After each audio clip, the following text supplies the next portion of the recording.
give one more minute for folks to log on.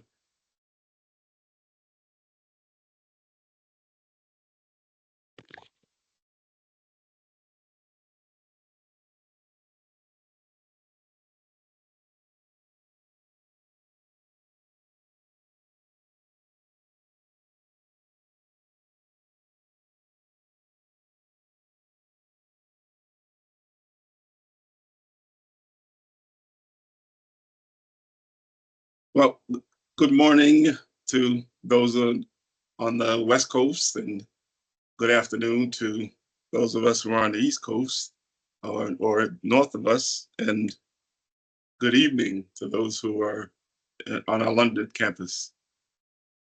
Thank you so much for joining us, leaders, colleagues, partners, collaborators. Thank you, everyone, for being here today as we work to develop a vision of belonging here at Northeastern. Belonging is a strategic imperative for Northeastern.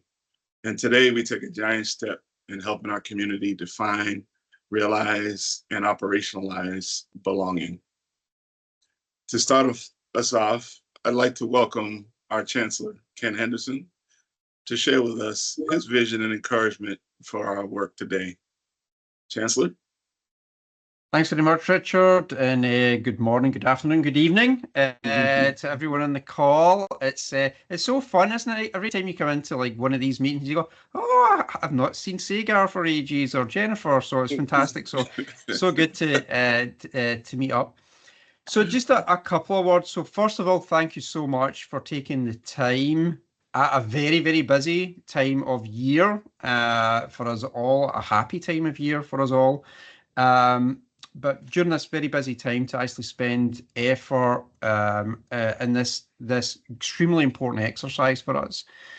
So just a couple of words. Many of you were involved in a listening tour that myself and the provost did about a year or so ago about this space. What does the university want to do? And we were very much on receiving mode to listen and to learn from all corners of the global university system about what the needs were, what's working well, what's not working well.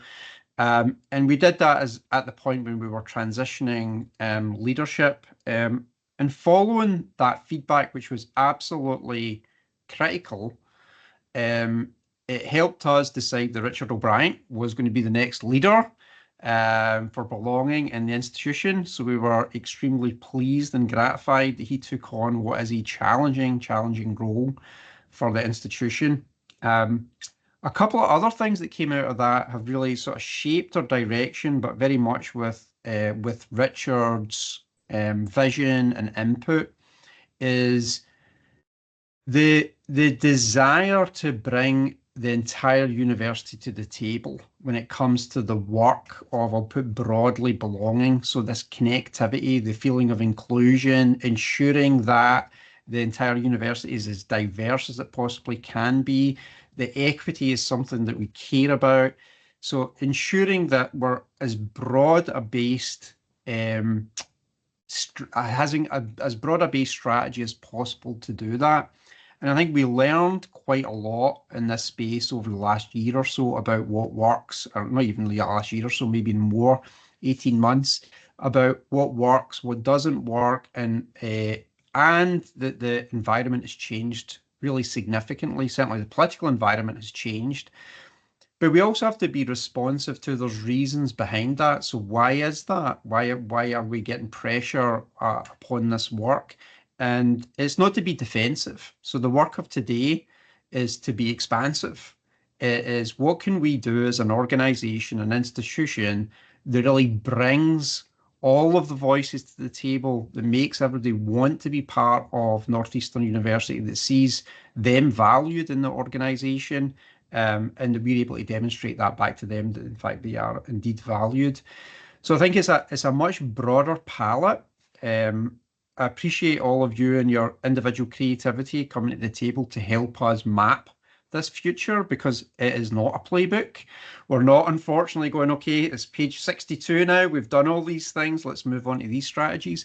This is an area, a topic that we are we remain highly committed to as an organization, but we have to evolve and change. And that's, for us, the great thing at Northeastern is we're pretty good at that, right? We are pretty good at changing and adapting.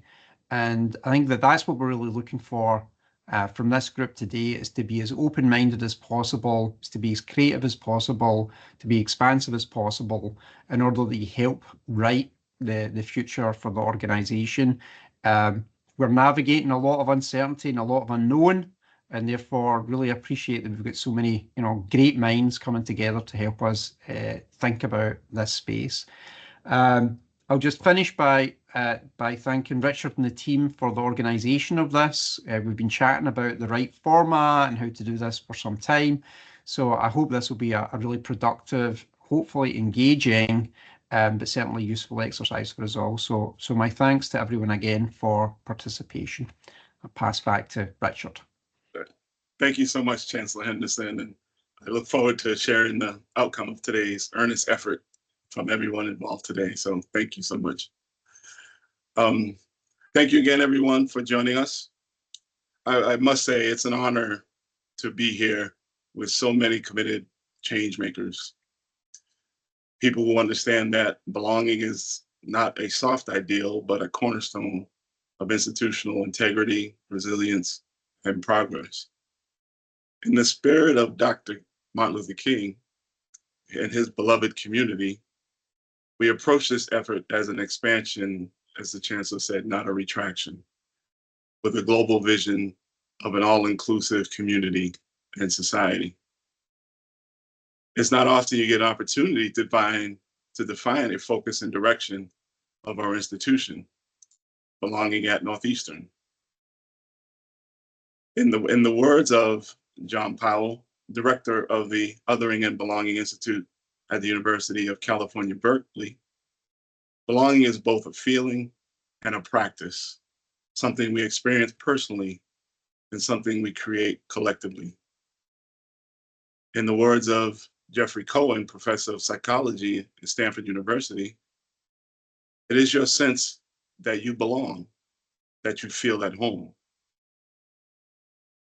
And then in the words of the late Bell Hooks, author, scholar, feminist, and activist, belonging is not just about physical presence, but a deep emotional connection to a place and the people within it. At Northeastern, our campuses span across continents, cultures, and contexts. We encompass a rich tapestry of cultures, communities, and experiences that make up our global network. Yet across this global university system, there is a shared question at the heart of our work. How do we ensure that everyone who engages with us feels like they truly belong? John Powell also said, belonging means more than inclusion. It means significance. At Northeastern, it means students do not have to check parts of themselves at the door to succeed. It means staff are appreciated and valued, not only for their labor, but for their leadership. It means faculty are empowered to teach and research boldly in spaces that value their whole selves and their exploration. It means alumni remain connected, not out of nostalgia alone, but because they still feel their values are reflected in their alma mater. And of course, our surrounding community sees Northeastern not as an island, but as a partner. To build belonging at scale, we must go beyond programs and affinity groups, as important as they are. We must treat belonging as a strategic infrastructure that touches every corner of our university and operations. Building belonging as a strategic infrastructure is not easy, and results will not be immediate. Dr. Harry Hudson, an executive coach and organizational consultant, said, it emphasizes that belonging requires discernment, self-scrutiny, and it also requires courage. It will take consistency, steadiness, flexibility, reliability, and resolve for us to see this through. That means it will require data-informed efforts, community building goals and objectives, embedded inclusive practices, identity affirming approaches, meaningful community partnerships, and so much more. It also means a collective assiduous approach. In case you didn't know, assiduous means showing great care and perseverance, the willingness to listen, to transform, and to grow.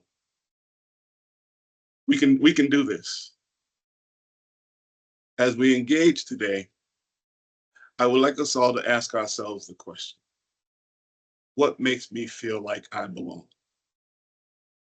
Which will help us orient how others feel like they belong. Examples of nurturing and operationalizing belonging opportunities for students, for example, just being able to afford Northeastern swag. Some students have talked about not being able to get a Northeastern sweatshirt out of the Northeastern bookstore because they couldn't afford it, but yet they want to be able to rep Northeastern. For staff, meaningful, broad-based onboarding experiences when they join our institution. For faculty, supportive, trusted, and sustained mentors. For alumni, continued and consequential engagement. And for community, it may be just having employment opportunities or educational opportunities for the children in our communities. As we journey today through today's workspace, it will be important to bring our authentic selves. Approach this exercise with an open mind, be innovative, and think outside of the box. Keep at the forefront how we can grow, how we can strengthen, and how we can develop belonging for everyone at Northeastern. Belonging at Northeastern cannot be outsourced or siloed. It must be championed across our global network. It must be championed in the classroom. It must be championed in our services. It must be championed in our colleges, departments, divisions. And it must be championed in all of our partnerships, in every domain. Today at Northeastern, we're building that vision for our future, not just with statements, but with structural commitments and daily action. In the end, belonging is not just about making people feel included in the system, it's about ensuring that we all create it. Thank you all so much again for joining us. I would like to introduce colleague and friend, Sagar Rajpal. He's Associate Director at the Center for Spirituality, Dialogue, and Service, and he will help to set the tone of calmness for today's experience. And then following him will be the Executive Director of the Belonging, Office of Belonging, to take us into the program, Rosa Rodriguez Williams. I'll turn it over to Sagar. Thank you, Dr. Richard O'Brien, for such inspiring words to start us off, and also Chancellor Henderson. Let us take a moment to arrive fully into this space. So if you're comfortable, you can gently close your eyes or soften your gaze. Take a deep breath in and a long, slow breath out.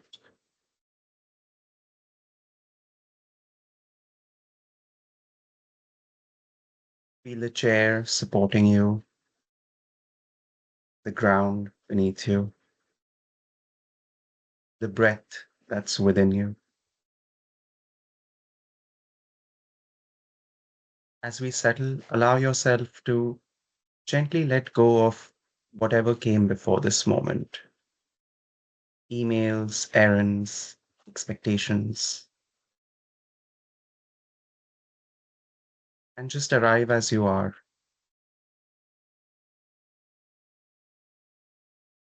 You don't need to fix or change anything in this moment. Just be here.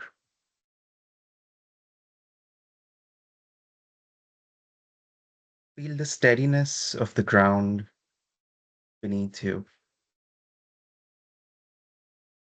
and the quiet presence of those around you, in person or virtually. Even across distances, we're sharing this moment together as a part of something larger than ourselves. With this breath, I invite you to set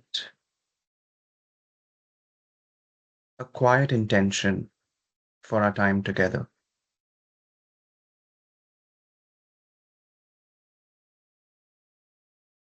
Might be to listen deeply, to be open, to reset, to reflect,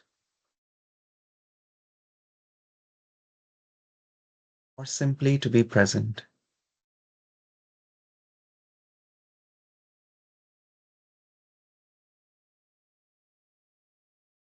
Take one more breath, letting it be full and generous.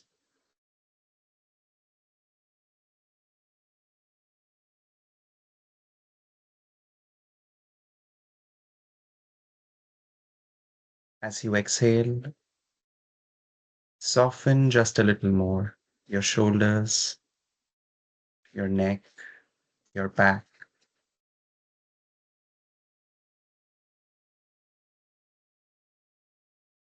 When you're ready, we gently open our eyes. Welcome to a vision of belonging. Let's begin our time together. Thank you.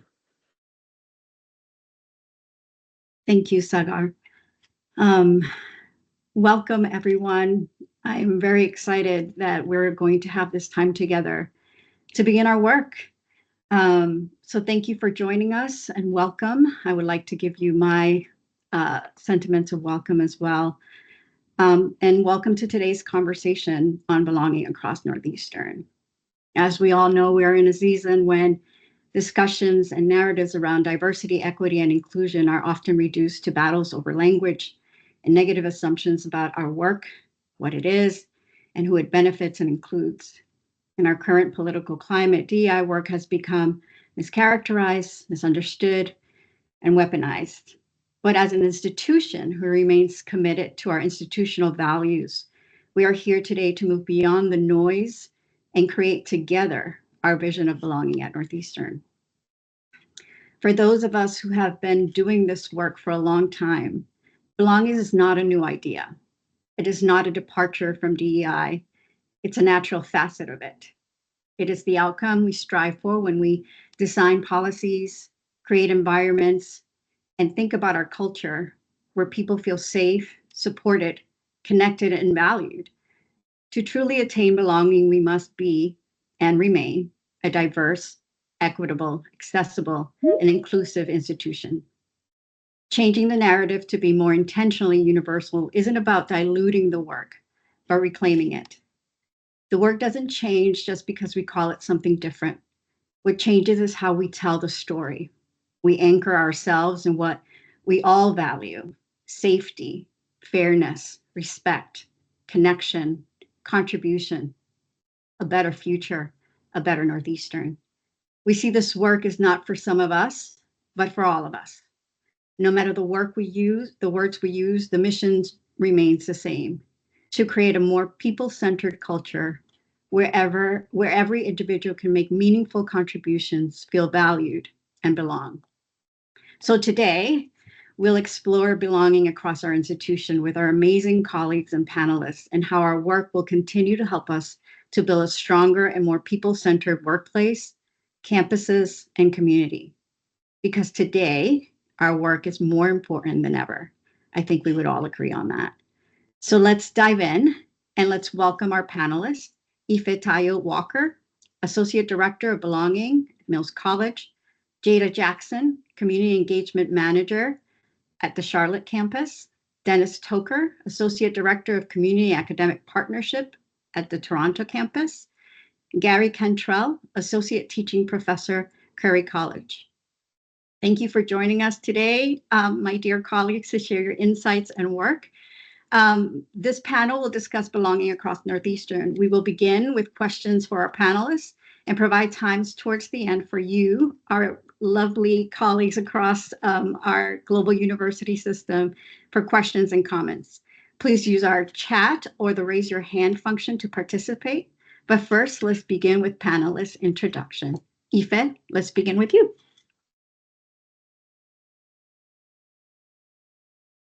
All right, good morning. Thank you so much. Many thanks and greetings to everybody. For us, it's 9:22 here in Oakland, but I know for you it's lunchtime, for many of you at least. Many thanks to Chancellor Henderson, to Richard O'Brien, and to you, Rosa, and also to Sagar for sort of setting the stage and setting the pace and the sense of how we can all be connected to each other. My name is Ife Tayo Walker. I am the Associate Director of Belonging for Mills College at Northeastern. I have been in this role for less than a year, but I've held many roles at Mills College over the years. Student services, academic support, community liaison, community organizer, and most recently really embraced the connection of community and belonging and how it can serve our community here in Oakland and the larger Northeastern community. I am honored to be a part of this body, this group of people, and have learned a lot all this time.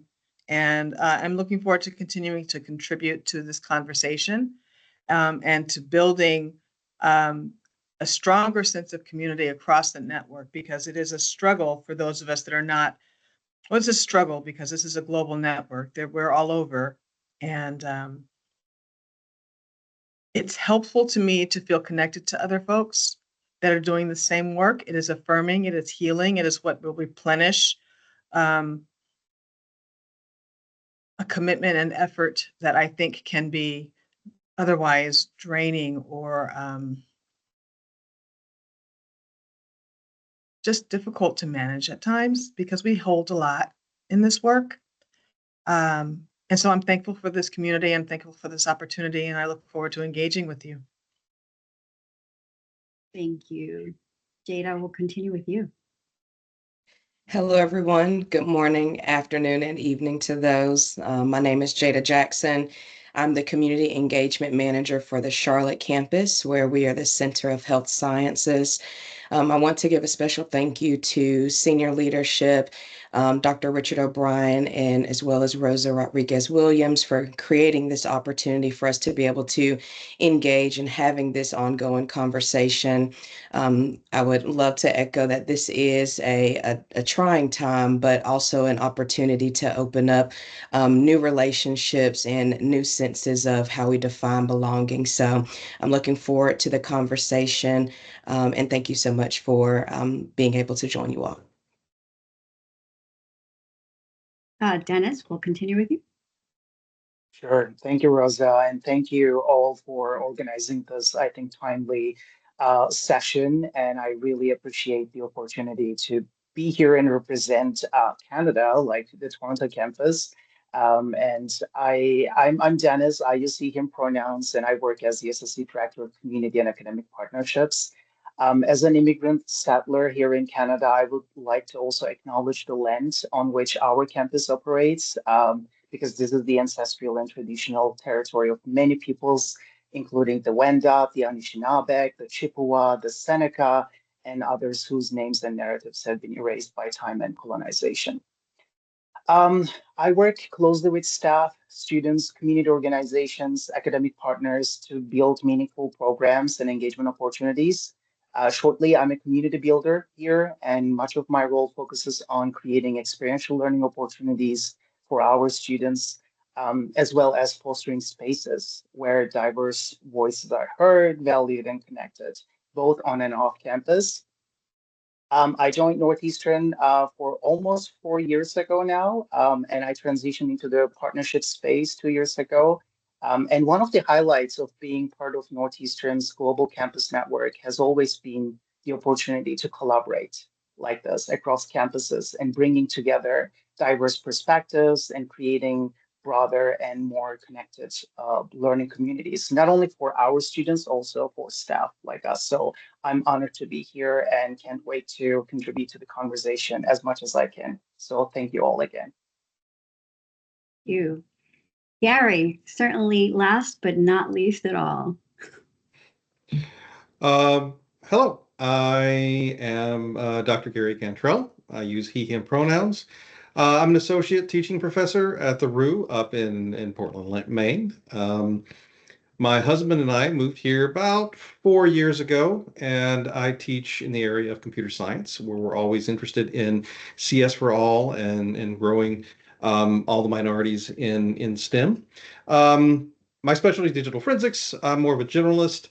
At the moment, I focus a lot on student life here at the RU. I do a lot of clubs, a lot of interest groups. I'm part of the interest group for the LGBTQ faculty and staff here at the RU. And all of this is about trying to foster a sense of belonging with the faculty and with the students. I also recently completed the cultural competency in computing from Duke University. If you don't know what that is, I would highly suggest looking it up. It's a wonderful program for DEI and related issues. I can't recommend it highly enough.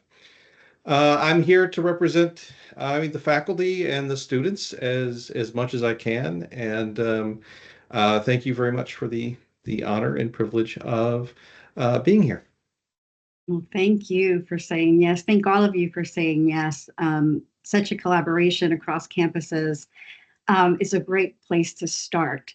But why don't we get started with our questions?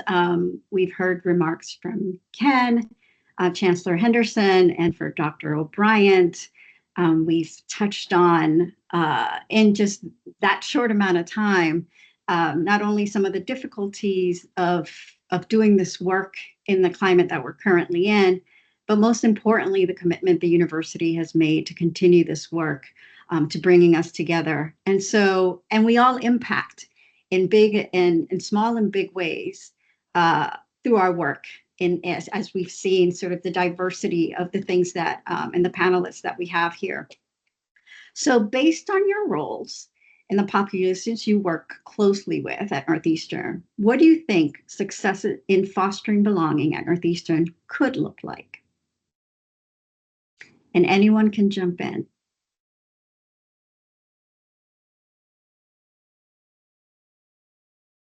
I'll kick us off. Oh, with good. the- I was going to call on somebody. I'll kick us off with the beginning thought on how we can foster belonging, and how we have worked and continue to work to do it here at the Charlotte campus. So being the Center of Health Sciences, we are helping to create the next healthcare profession, and those can look like several different categories depending on our programs we have within the Bouvet Health Sciences. But in order to do that, we have had to really engage with community and academic partners heavily, but not just going to any partner, rather they're academic focused, or any partner that is community based, but instead really trying to understand what for our students make them feel welcomed, what are their interests, what are their passions, or even curiosities around their profession, or items of adjacent to that can help train them for long-term success. And so we take that information from our students, as well as the goals that some of our faculty have for their curriculum, and then go out to engage in relationships for community and academic based. That has helped create a community of belonging for our students to feel feel that they feel connected to both the curriculum they're learning and they feel a different readiness for their career because they're able to connect with people that look like them, that have the same passions of them, that come from the same backgrounds that they are, and they're already established out in the community or the profession. And so I think that's one way that we here at the Charlotte campus have created a sense of belonging through our practices with partnerships and community engagements. And I think that's something that we can be able to carry on throughout other campuses as well. Anyone else? I can jump in because Jada and I do something similar in our respective locations, and it's been such a fulfilling mission, I think, for both of us to be part of the fabric of our cities. But from my perspective, I think success in fostering belonging means that, like, students, staff, faculty, and community partners, they all feel seen and heard and empowered. I know it sounds cliche and we keep using these words, but I think it would make, it would, look like a campus where everybody really bringing their full selves to the table. Like Richard said before, we don't have to filter or hide parts of who we are. And in fact, I'd like to take this opportunity to share my personal experience because sense of belonging has been one of the keys to my own journey at Northeastern. Since my very first day, I felt genuinely welcomed and supported by our campus leadership. And I was encouraged to bring my whole self to the work. And this had never happened before. That authenticity has led to building stronger, more meaningful partnerships, both on and off campus. So when we feel not just seen, but celebrated, like we can create the same experience for our students. And to me, fostering belonging at Northeastern like means celebrating the full richness of our diverse student body. And I'm not talking about special days or months. It's so performative, as we all know, but in everyday interactions, it is really about understanding and valuing different ways of being and seeing. And I genuinely love getting to know our students and learning where they come from. Um, and I believe belonging starts with this mindful curiosity and being willing to listen, to learn, and to meet people where they're at. And it extends to our community partners too. Like they should feel the same sense of welcome and connection, and knowing that we're not just here to ask, but also like share our resources and build something meaningful together as part of a thriving and diverse ecosystem. So this has been my experience both on campus and off campus, and it's been wonderful to witness the changes happening throughout the years, both good and bad, and it is part of the story. I will pick it up from there because I really love what you said, Dennis, about um, your personal story being a part of how belonging has become meaningful and how you can continue to build it with your students, with the people you work with. For us here in Oakland, I think a central a theme, for lack of a better word, for us is that we are very, very connected to the community that we belong in, that we live in, that we've been a part of. And to some, it's really hard to separate the two. Mills College at Northeastern, and the city of Oakland, and the fabric of everything that Oakland has done and been in its fight for social justice, its advocacy for empowering and lifting up the voices of people who have been marginalized over decades, right? So for us, I think we've been successful in building belonging in part because we can share that perspective and help our students embrace that, feeling connected to something larger than themselves, kind of like what Sagar said about being a part of a fabric, being a part of something that we all are connected to, that we all can feel loyal to, fed by, inspired by, that also accepts who we are, our full authentic selves, like I've heard a few times today, that affirms our identity, that affirms that we can be safe being who we are and saying what we want to say or what we need to say, and that it feeds a larger purpose. I see, based on my role and based on the experiences that I've been observing and trying to support here in the last couple of years, and certainly in the last 4 months, is that our staff and faculty and student cohesion need to really be as tight as we can make it. We cannot do this work in isolation. We cannot do this work and think that it's not affecting other folks, or that what we do is not going to have an impact, even a ripple effect across our community, for our students, for our faculty, for our staff, even for our alums. Everybody is included in the work that we're doing. So, for example, our experiential learning, our co-op opportunities, the opportunities we give our students and our faculty to build partnerships and to be a part of things happening on campus and off of campus. Again, that's part of a larger vision that students can grasp onto, that helps their development in their identity, because we realize, especially for students, but not exclusively, that this is a work in process. You know, we're not done. And where we are right now is not where we will be a year from now, right? We need to learn from each other and maintain that sense of connection to one another. That certainly is my salvation, in all honesty. Again, I spoke about this work being something that can drain you or it can feed you, but it feeds you if there are other people that you feel aligned with and that you feel will have your back, and that nobody's going to judge you. Again, you can come and be your authentic self. You can take a risk, step out on a limb, and say something that might not be popular or even easily understood. Take a risk in your personal life, taking a risk in your, you know, and modeling that for your students helps build their sense of identity and sense of self, but also when they're not doing it in isolation by themselves, it adds to their sense of community and belonging in their classroom experiences, in their academic experiences. It feeds this sense of equity and inclusion, where nobody is left out of the learning process or the developmental process. Everybody is a part of this community that's moving. My mind keeps going back to this concept of a fabric. I'm going to let that marinate, because I really love that idea that we are all part of this living fabric. To me, that's kind of a way to view belonging. I hope I've answered the question. I rambled a little bit. I apologize for that. No, it was perfect. Gary, I'll give you some time as well. I think of home and I think of perseverance. I moved here from a more conservative type area because I wanted to marry my husband. And I wanted to come here and feel like I did belong. So what does success mean for belonging? Well, I think about our populations that are looking for that same feeling of home.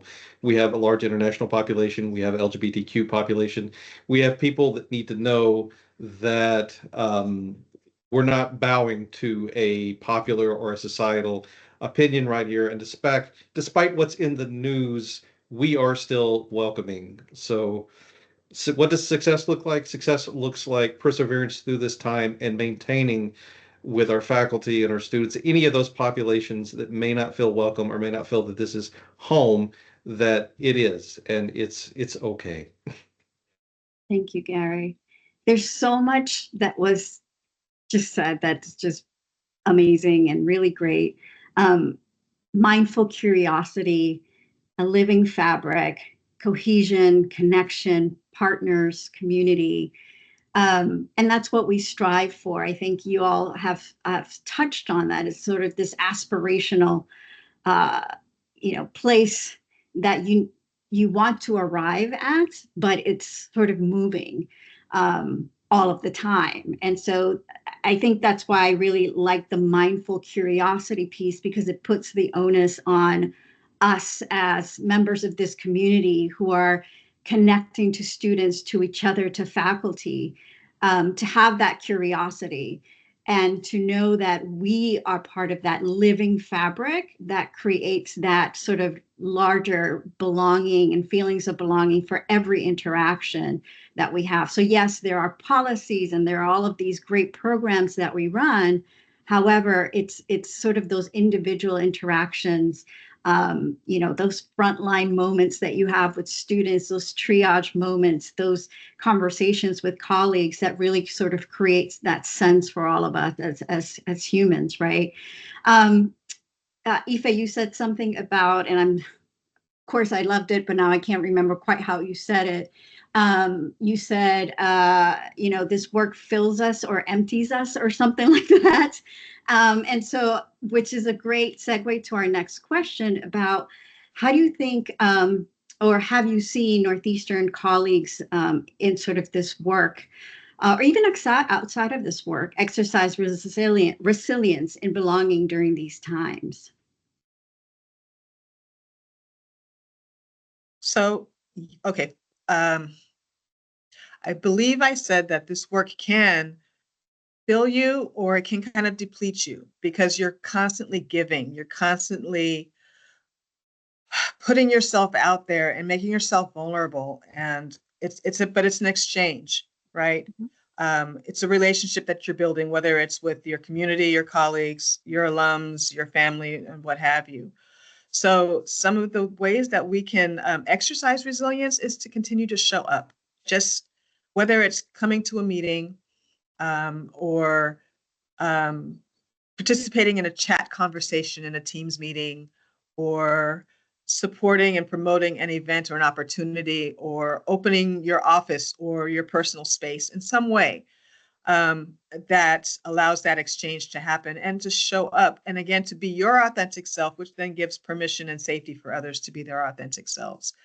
To honor that everybody deserves to be seen, and to stray from or to not tokenize anyone's personal experience, anyone's identity, anyone's tragedy, anyone's culture.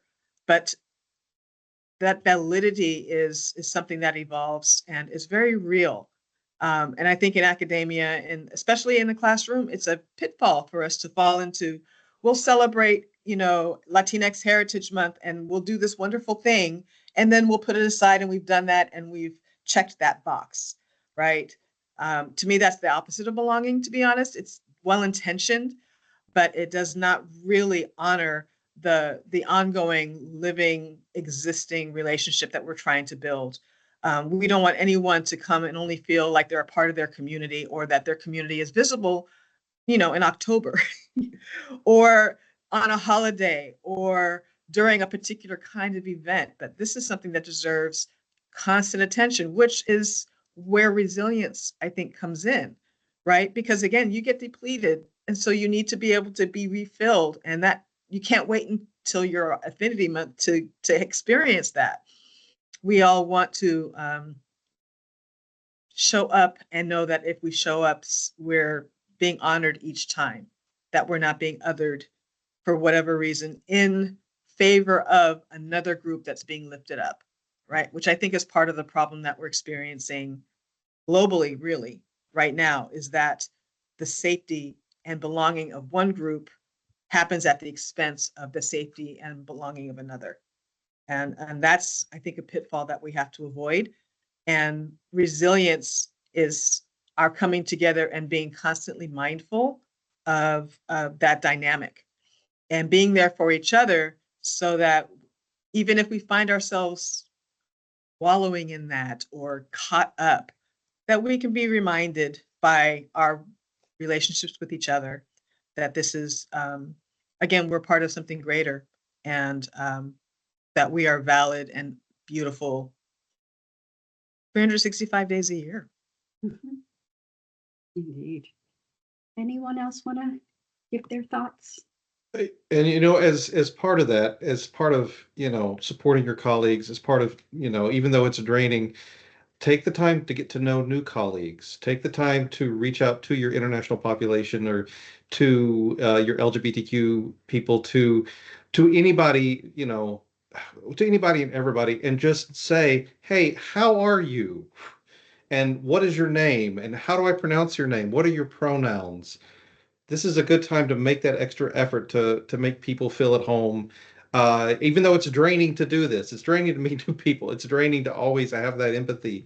Now's the time, and that's what I'm seeing. Some of the question here is like, what are the colleagues doing to show resilience? And that's, I think, what a lot of us are trying to do.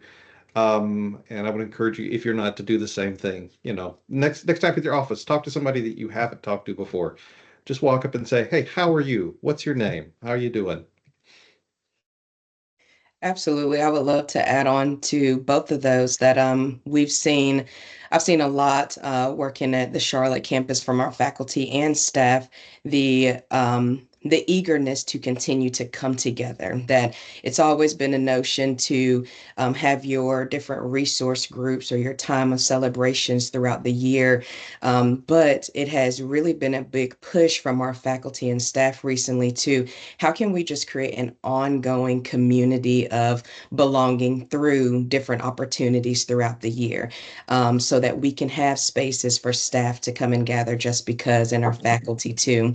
And this practice from our faculty and staff has also poured over to our students, where our students are being more intentional to creating new clubs or asking questions on how they could engage more, rather it be on campus or off campus. And so these opportunities, though, absolutely echoing, can be exhausting because you're having to maybe look up some extra resources or go out and communicate with different people. But the benefit of creating resilience and increasing the belonging on campus from all levels of individuals have been really impactful. So that's what I can say I've seen resilience show up as, is our faculty and staff saying, well, how can we still achieve X through this new opportunity? Or how do we go about still getting to this same goal achievement, understanding that we can't do or say certain things anymore? And so that dedication from all ports has really shown that we can create a new term of resilience. We can create a new activity around belonging through those new conversations that have been brought up or continued on. Wonderful. Dennis, do you have something to add? Yes, you do.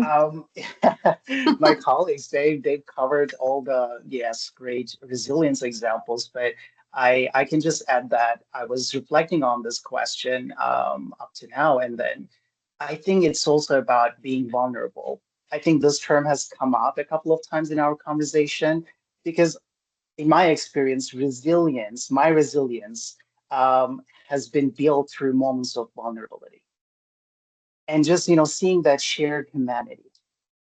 And these challenging times are giving us the opportunity to reconnect, because we've been so disconnected from one another for a lot of reasons. So just seeing that shared humanity, the affinity group that I'm part of has shown me that, like, how strong a community can be. Like Gary said, something simple like checking in, it makes a big difference. And it's been truly refreshing. And also, I was just, again, thinking about what's going on around the world in different countries. Like, it is, again, creating spaces for connection. And this is all the more important right now, and how we can really talk about our concerns, our fears, our, worries. And then how we can just, really honor the sense of belonging as a community. And also, I would like to leave everybody with this quote. Again, it just, came up. Resilience is not about overcoming, but becoming. So I saw this and then I was like, what? Okay, this is a whole another perspective for me. It's just about becoming more of who we really are. And I've been still sitting with this quote. And when I look at us as a community, global Northeastern community, we are becoming. Thank you. Thanks, Dennis. Becoming. I'll have to sit with that a little bit and process it, because I do agree. So we've talked about the really good, not the really awesome parts, and what it is and how it feels and how it connects us. But let's talk a little bit about opportunities, or I dare just use the word challenges that come sort of become hindrances or small obstacles for us to sort of create and foster greater belonging here at Northeastern.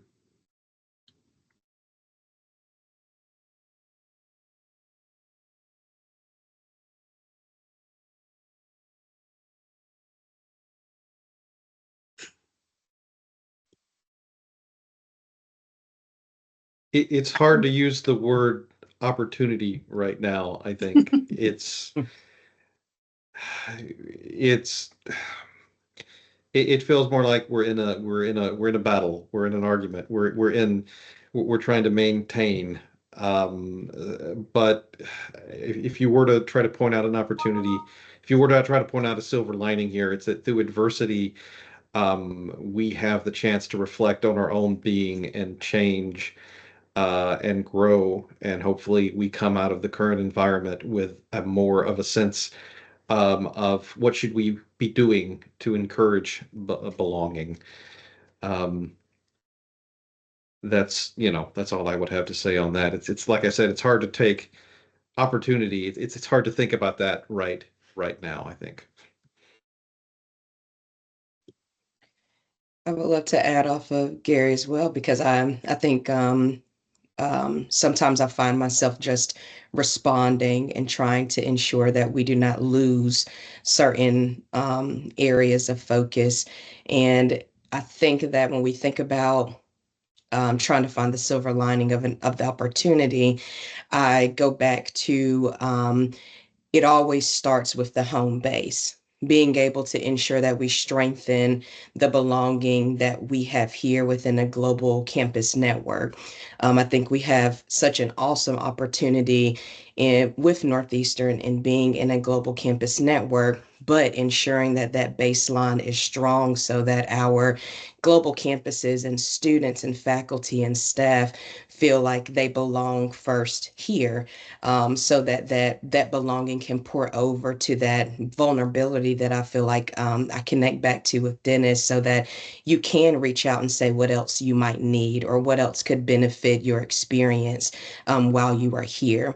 And I think also when we just recently had an opportunity to gather faculty and staff in alignment with the women of color in the academy from within Northeastern.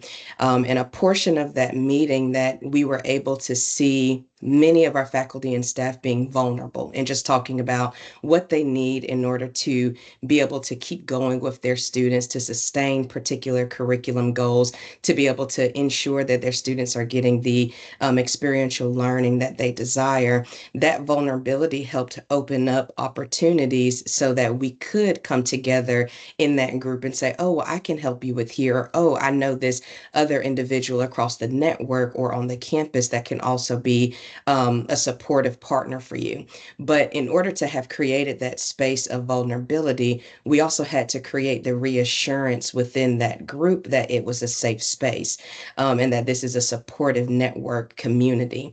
And so I think going back and looking at our supportive network as a community, even within a global context from faculty to faculty and staff to staff, I think that can help us create that creating that ongoing belonging that's going to pour over in hopes to with our students as well, and then out to our community also.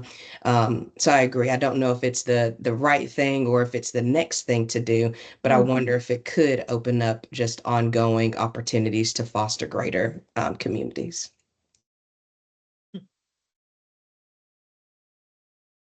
Dennis or Ife? I saw you both on mute, so. I can go next, if you don't mind. Just to add a little bit to what Jetta said, I think, yes, creating safe spaces, but also as another popular term, came up, like brave spaces, where we can really show up as our authentic selves without fear of judgment or exclusion. And I think at this time, it is crucial that we center the voices of those who feel threatened, who are marginalized, and so their experiences are prioritized, because there are a lot of different priorities right now, and how we can just amplify those voices and perspectives. And my addition to this portion is, like, I think this is a unique opportunity for the university to deepen cross-campus collaborations like this. I've never, seen an initiative like this before. There are a lot of AI-driven initiatives, as we know, across the university, which is amazing, but this is as important as AI. Like, our connection to one another, we cannot let this go. So maybe we can come up with a stronger message of belonging that resonates everyone across the network, because we are, taking pride in this global brand, and then we should create spaces like this to amplify our voices. So I will leave you with that. Eva, please continue. Yeah, you actually said some of what I was going to say. I was thinking about something that I read and saw with the Othering and Belonging Institute, which talks about our connection to people is an affect or a goal, I suppose, of belonging, but it's also to place, our place in time, our physical space, power, and purpose, right? And those things can be, I don't know, safety net is not quite the right word, but it can hold us and maybe just again help us feel like we're part of something that's not just an individual struggle or an individual achievement, right? I think of belonging as not just being born of a need to protect or a need to defend or a need to fight for justice or to make something, to undo a wrong. But I also think it's a function of celebrating the amazing things that we are and have done and who we are. That is as important and as impactful in terms of how we build our community. And that can be the driving force between or behind getting out of your office and walking across campus and having a cup of tea with somebody that you only see every so often at a meeting. I've heard a few different sentiments that talked about stepping outside of your comfort zone, not because it's uncomfortable, but because it's just not your norm. It's not the status quo. And just that little thing can be that one tidbit of I don't know, love, for lack of a better word, that you show to your community, that you show to other people, and that you get back in return. So in terms of opportunities, I think this is a great start. Having this conference, engaging in this community, and bringing all of those folks together. I wish we could do it in person and in real time, but we take advantage of this opportunity to do it right now, virtually, and continue and use this as a springboard for what we can do next. We can dig into and we can ground ourselves in knowing that we're also fighting for something amazing and beautiful, or that we're fighting to keep disaster from impending on ourselves and our students and our communities and our loved ones. But nonetheless, we can take this, what we're getting out of this, and I'm so sorry, guys. I'm feeling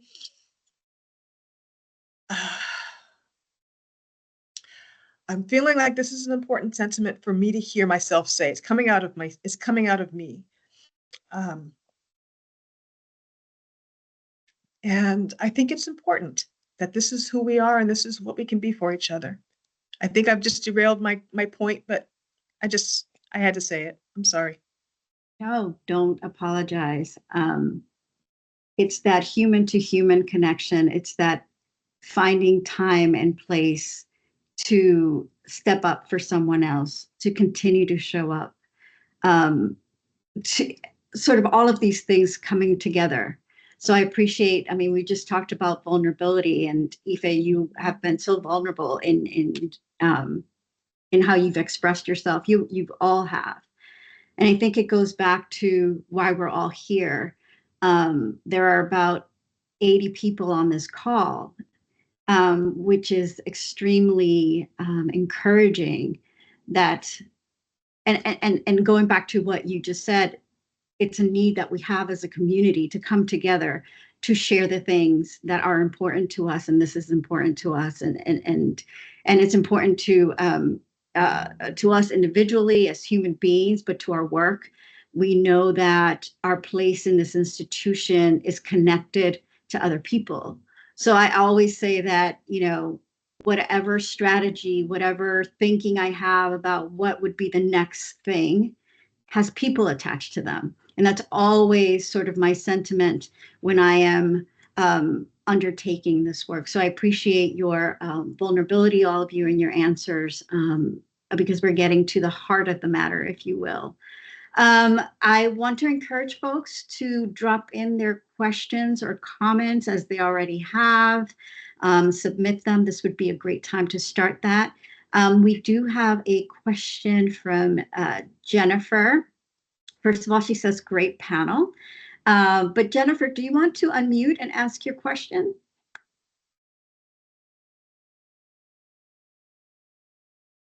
Jennifer Barrymore. Yes, hi everybody. How are you?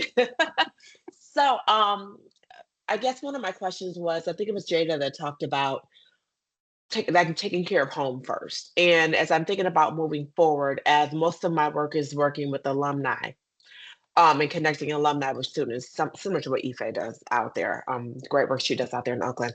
But have we looked at what are some of the best practices that people are having? I'm hearing some great things that you all are doing, and I'm not well versed in what's going on around the global network. So as we think about moving forward and we define it, so who's doing it well? So if this is a continual conversation to kind of implement some of these things in different markets, different areas, who's doing what well, so we're not continuously reinventing the wheel?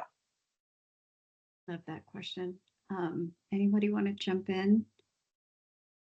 Also, if folks have thoughts from who are participating outside of the panel, who are part of the conference, want to pop it into the chat or raise your hand, that'd be great as well. Jada, Ife, Dennis, or Gary, do you want to jump in on that? I don't know about the correct blueprint for to move forward with. But I often think about myself and Dennis, we do some very similar work together on our campuses. And so we have created an ecosystem talking about belonging. Me and him have created an ecosystem where we come together very often to talk about our areas of focus. Dennis has also went the extra route where he has seeked out across the global network who else does similar work like us, so that we can come together and kind of answer a little bit of your question, what's working and what's not working. And we've been doing that for, I would say, almost a year now, a little bit shy. And that has really helped a lot of communication efforts to understand when individuals are in barriers that we can give advice or give a solution that worked for our campus. So we both work in the partnership space, so we're able to communicate about academic partnerships or community workforce partnerships that have been able to help move forward some of these stuck areas, we'll call them. And so that's how we have been able to create almost a what's working blueprint from our area of focus in that area. So Dennis, I don't know if you want to add to that, but that's kind of been our area. Yeah, I think you summed it up so well, Jada. I think community of practice is key across the network. Yes, we have affinity groups, but most of them could be identity based. This is more like our specific roles, and then how we can join forces, how we can share resources. It was just an experiment, and then it's been going really well, and our colleagues across the network find it meaningful. And also, it gives a perspective, right? Like what Jada is dealing with in Charlotte is quite different what I'm seeing here in Toronto. So it is just, exchange of ideas and strategies. I think this is a great, strategy for the belonging mission or for any type of work we do in our, worlds. But I see someone has an answer, like Esther in the chat. Just has Esther, some jump ideas. right in. Hi, how are you? I don't know, it's so dark. Wow. So I'm Esther Cohen. I'm the Director of Operations and Business Management for the Department of Bioengineering. I was also the co-founder and co-chair of NU Parents when it started in 2019. And now I'm the co-founder and co-chair of the Jewish Affinity Group that started November 23. So I would say what has worked for NU Parents was that there was a lot of conversations with senior leaderships about some real struggles that were happening, specifically during COVID. And we educated senior leadership. As I talk about my kids, my daughter turned 9 the other day, and I'm like, oh, there's a balloon behind me. But so we educated senior leadership about the real challenges, and then we saw that senior leadership took our concerns seriously. And I don't know, people probably don't notice this, but when there's like a snowstorm in Boston, maybe Toronto, I don't know, and you guys have snow days, there's now a line in the communication from the provost that says, we understand that you can work from home, but we also understand that people have families. Please be flexible with your employees that have kids at home, So that was something that was important for NU parents to make sure that senior leadership understood that, like, we can't just work sometimes when the kids are under tow during a snow day and also during COVID. And then also working with HR to improve the parental leave policy. So these are very tangible, actionable items that NU parents took on. There was a sick day policy that Northeastern wanted to change that we worked with senior leadership and we gave them data. We sent out a survey to our group and we gave them data to show, like, this is why changing it would be detrimental, like what they wanted to do. And so they met us halfway. So that was really great. But I think NU parents, the leadership of NU parents has worked closely with senior leadership and has really helped working parents at Northeastern. And as for the Jewish Affinity Group, we've worked really well with senior leadership as well with our concerns. So I would say that senior leadership has been receptive when there's strategic conversations and education. So that's what's worked for at least the 2 affinity groups that I belong to, or I'm leading. Thank you, Esther. I just wanted to piggyback, actually, and thank you, Esther, for that. As a parent, I genuinely appreciate the importance of that.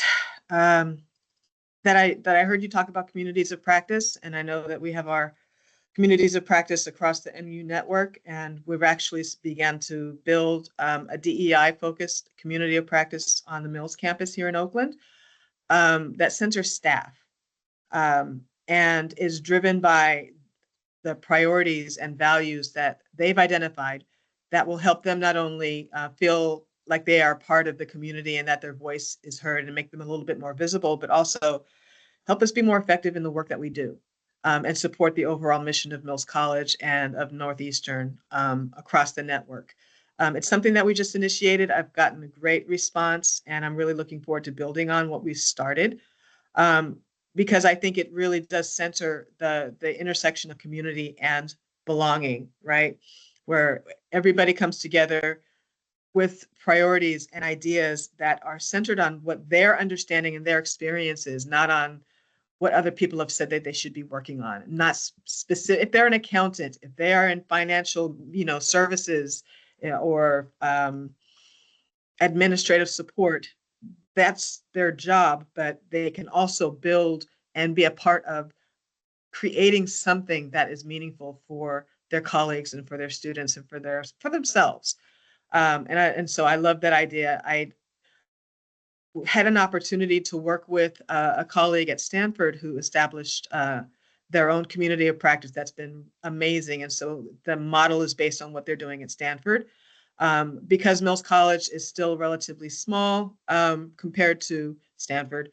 But also right now we're limiting what we're doing to our cohesive group here within Mills College at Northeastern, which is still, like I said, it's not huge. We have a chance to really delve into and get pretty intricate with what we're doing, and it's pretty exciting.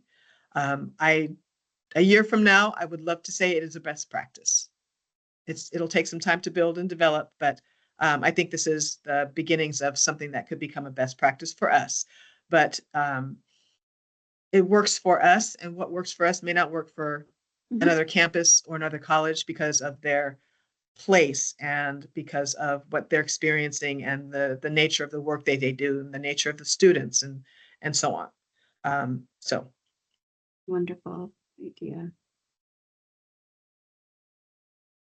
Alex, I see your hand. Hey, Alex. Yeah, thank you. Hey, thank you so much to all of the panelists, all of the organizers. My name is Alex Levering-Kern. I am Executive Director of Spiritual Life through the Center for Spirituality, Dialogue, and Service. And, I have to admit that the word belonging, I, there's a place in my heart because it seems as though it's reactive rather than proactive. But we have been talking about it in cultural and spiritual life forever, and I think it expresses a deep human need, an individual need, and a communal need. And as I've been thinking about it for years, it's like, just break down that word, belonging. Be. Who do I be? Who do you be? What is our identity? Who do we be? Where do we be? We're rooted in place, on our campuses, on ancestral homelands, on this global village, planet Earth. Who do I be? Where do I be? And then what do I long for? Who am I becoming? As was said earlier, what are my dreams, hopes, aspirations? So I think there's a richness of poetry, a poetics in belonging that we can work with.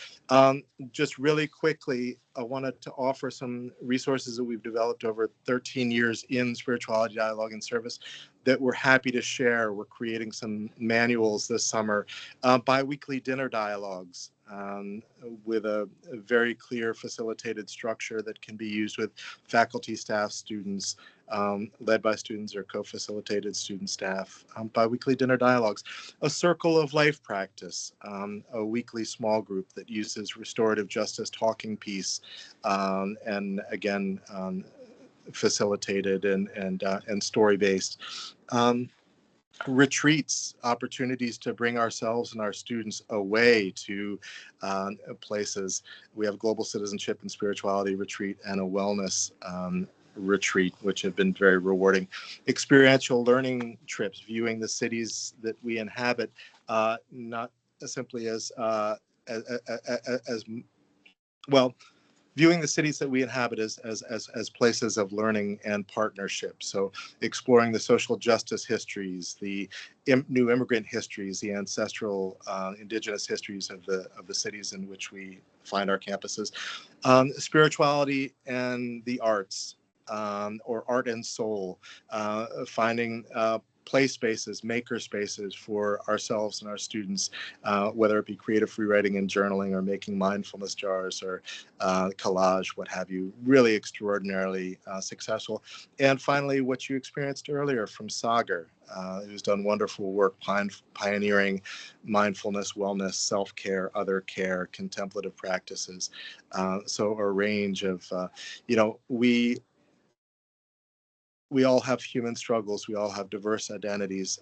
We all share the breath in the present moment, and a desire, I hope, to live and liberate and flourish. So each of those, happy to put together those things, some tried and true, that are always in formation in a kind of praxis, action, reflection, embodied spirituality in an embodied pedagogy fashion. Thanks, Alex. I think fondly, Alex, of CSDS during my time as in my prior life as director of the Latinx Student Cultural Center for a very long time. When you mentioned how long we've been talking about belonging, I thought about so many of the conversations that I've had with students, especially in the LSCC. About belonging, and they always said, I come here because it feels like home. And so which is a topic that we've sort of touched on here quite a bit. So thank you for that. We're coming to time, but I did want to, because it's one of the favorite events that I've ever gone to at Northeastern. Every year, Jada invites me to the Heart of Charlotte Awards. And every time I go, and I've only gone twice, that event is it's what it is, the Heart of Charlotte. You walk in there and it's just these community and Northeastern coming together to celebrate the amazing work that's happening in the city. And I just wanted, Jada, if you can just give 1 minute of what that is, because when I think about belonging in events and some of the strategies and best practices that we have, I think of the Heart of Charlotte. Yes, absolutely. The Heart of Charlotte, just as the title, it celebrates the heart of the Charlotte community.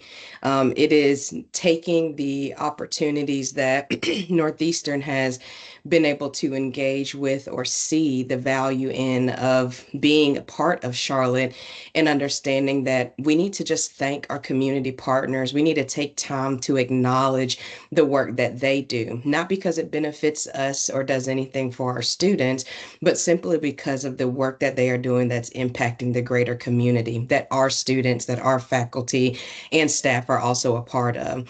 And so the creation of the Heart of Charlotte Awards by Roxanne Ward was sitting on that foundation of how do we say thank you to a community that is always working to ensure that everyone that comes into it feels welcome, because we are not the school that is started in the Charlotte area. There's several other institutions that are there, from community colleges to private and public. So how Charlotte has been able to continue to welcome a vast majority of different people and companies into the area. And so we would be remiss if we just took all of the resources and utilized them without taking time just to turn around and say thank you to Charlotte. And so last year, we made sure that we took that next step and connected with the county of the area, which is Mecklenburg County here in Charlotte, to make sure those awards are really being able to title things that are going to acknowledge the work in the community. They're going to be able to resource share to those that might not get awards on your regular day. We want to really get the people who are quote unquote boots on the ground, who are doing the work and not thinking about the thank yous that are coming.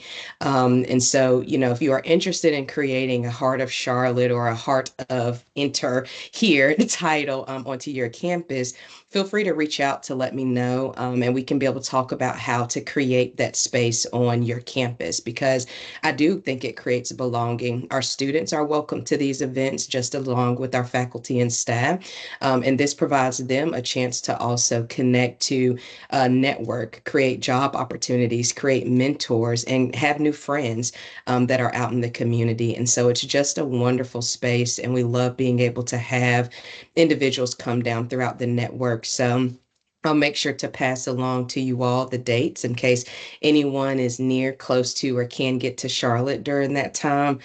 We would love to be able to have you to celebrate our community alongside. Yeah, it's really an incredible event, and what you all have accomplished with it, and to see those award recipients and be so excited, and their families.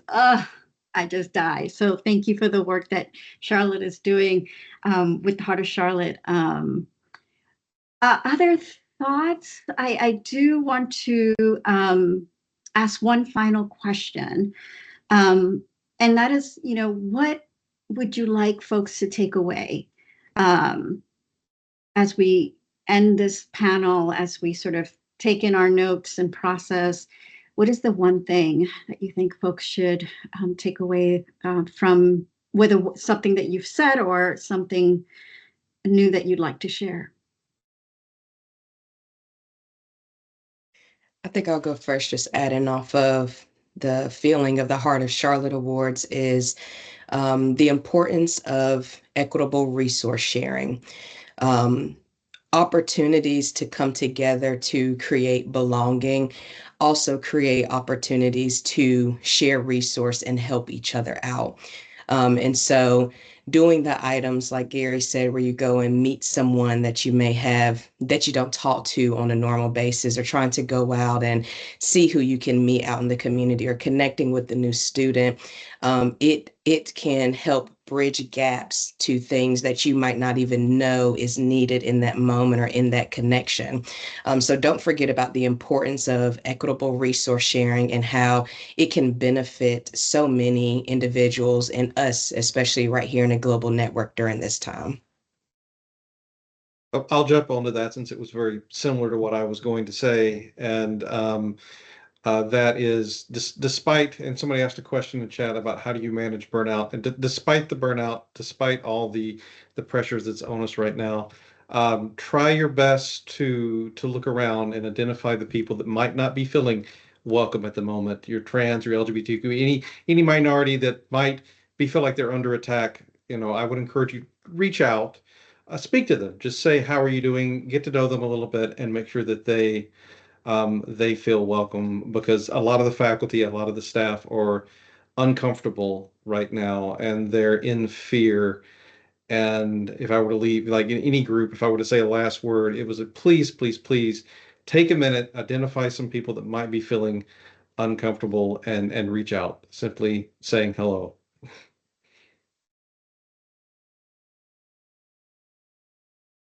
I would just, emphasize that belonging is both a process and a goal, right?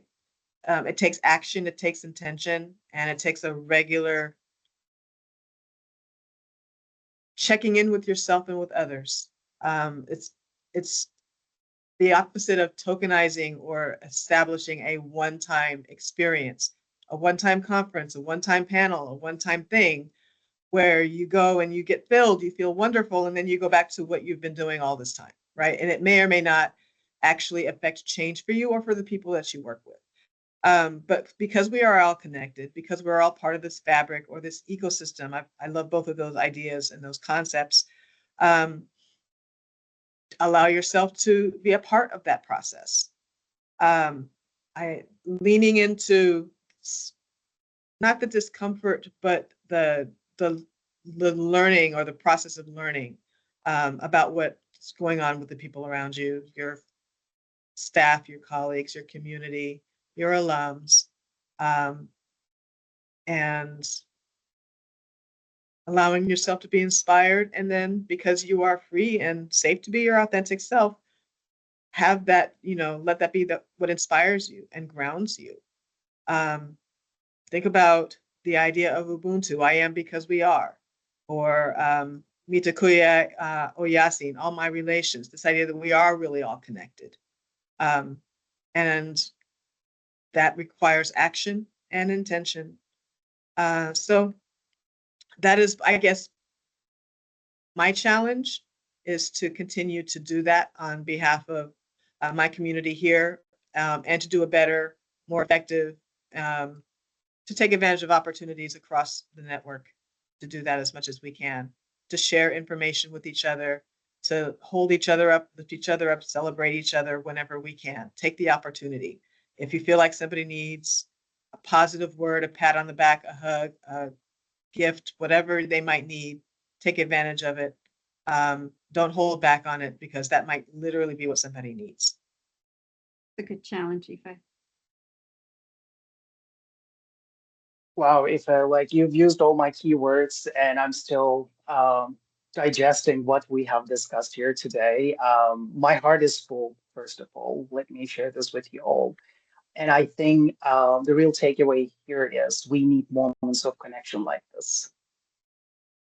We do. Like, why don't we turn this into a tradition? Maybe you are planning to do that, like a team, but I believe every quarter, like open invite to faculty, students, staff, and then centering different voices. I would like to hear my colleagues from different campuses across the network sharing their, concerns or their joys, challenges.